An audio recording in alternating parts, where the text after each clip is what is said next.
Steve, we're throwing the VR headsets on again. This is 2 weeks in a row for us. You know what? I'm loving this VR content that we're pumping out right now because I don't think VR gets kind of the highlight that it deserves, right? There's a lot of really cool games, and this week we're checking out one of those games. It's called Crumbling.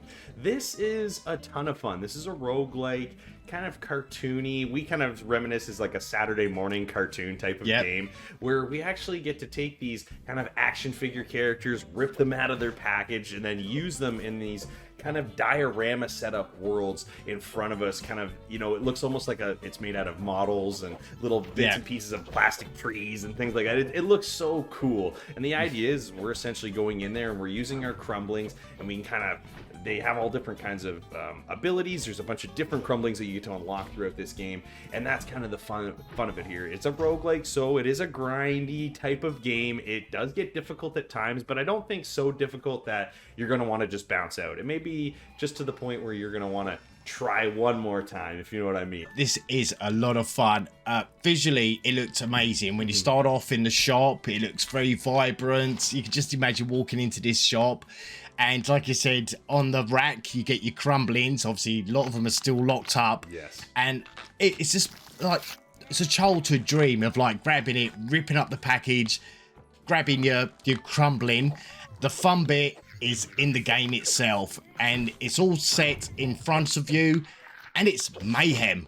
It looks beautiful. The detail of the enemies looks absolutely stunning.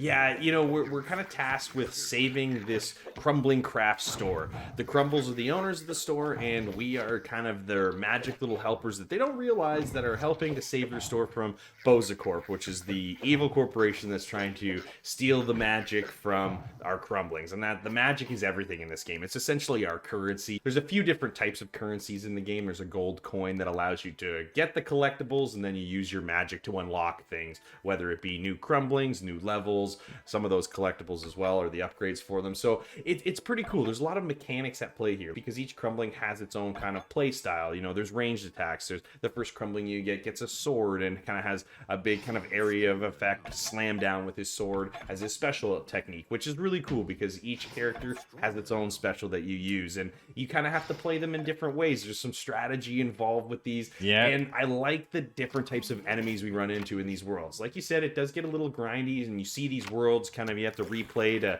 upgrade a little bit more, collect some more magic at times, which, you know, it can get a little repetitive, but at the same time, I like the fact that every different world that you unlock has different types of enemies. We're not running into the same enemies throughout the whole time, and they all have their own unique attacks that you kind of have to learn and understand, and probably fail a couple times before you succeed. But I mean, overall, there's just so much at play here that they did so well with this, and in VR, I've had a blast.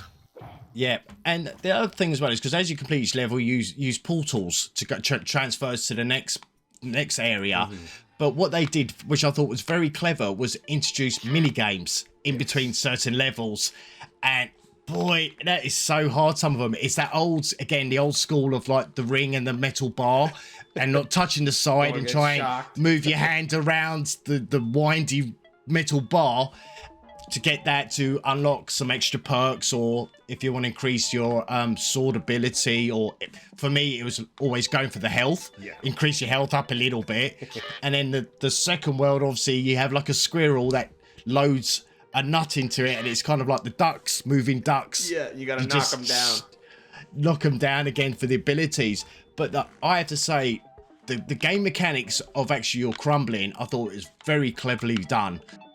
Well, Steve, I think it's pretty obvious. We've had a blast playing Crumblings. This one has been a good time. If I've got to score it out of 10, I'm giving this one an 8. It's a $25 game. It's not super deep, but it is a lot of fun. It's very unique in the style. I've never played a roguelike game like this before, let alone playing it in VR. It has been a ton of fun for me. What are you going to give this one out of 10? I'm giving Crumblings an 8.5. Like you mentioned before, VR doesn't give the recognition it deserves. And this game was done by a solo developer, and everything was on par here. The game mechanics, graphically, it was fun, it was vibrant, and it deserves a decent mark. A thunder rolls, a villainous laugh echoes through the night.